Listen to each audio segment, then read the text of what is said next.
ዓለም በቴክኖሎጂና በዘመናዊነት ከመጥለቅለቋ በፊት የሰው ልጅ አኗኗር ምን ይመስል ነበር? ይህንን ለማወቅ እዚሁ ኢትዮጵያ ውስጥ በደቡብ ኦሞ ሸለቆ መልሱን ያገኙታል።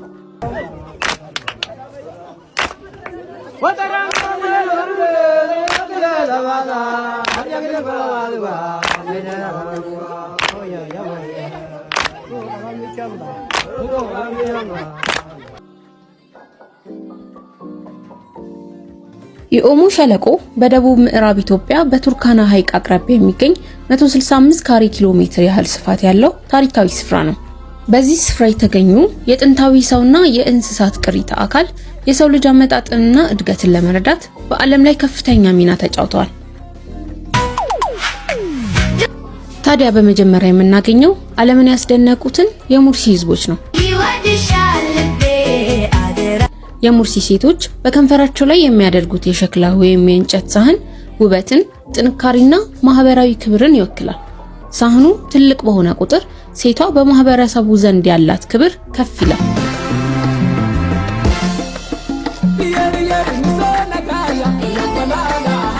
ወደ ቱርሚ ስንጓዝ ደግሞ እንግዳ ተቀባይ የሆኑት የአመር ህዝቦችን እናገኛለን።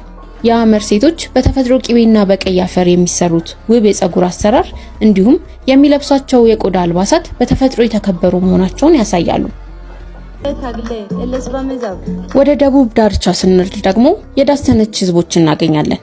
እነዚህ ህዝቦች ከአስቸጋሪው ሞቃት የአየር ንብረት ጋር ተስማምተው በከብት እርባታና በኦሞ ወንዝ አሳ ማጥመድ ላይ የተመሰረተ አስደናቂ ህይወትን ይመራሉ።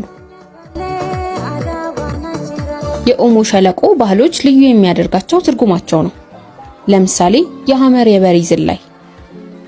አንድ ወጣት ወደ ወንድነት ደረጃ ለመሻገርና ለማግባት በተሰለፉት በሬዎች ጀርባ ላይ 4 ጊዜ ሳይወድቅ መዝለል አለበት።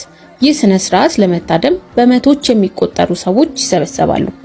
በሌላ በኩል ደግሞ የካርቾ መንደር ነዋሪ የሆኑትን የካሩ ህዝቦች አሉ። እነሱም ሰውነታቸውን እንደ ነጭ ሸራ በመጠቀም ከተፈጥሮ ጠመኔና ከእጽዋት የሚቀመሙ ቀለማት የፊትና የሰውነትን ስዕል ይስላሉ። ይህ ስዕል ለውበት ብቻ ሳይሆን ጠላትን ለማስፈራራት ወይም በበዓላት ላይ ለመታየት የሚጠቀሙባቸው የኪነ ጥበብ መገለጫዎች ናቸው። ደቡብ ኦሞ የኢትዮጵያ ብቻ ሳይሆን የመላው ዓለም ቅርስና መነሻችን ነው።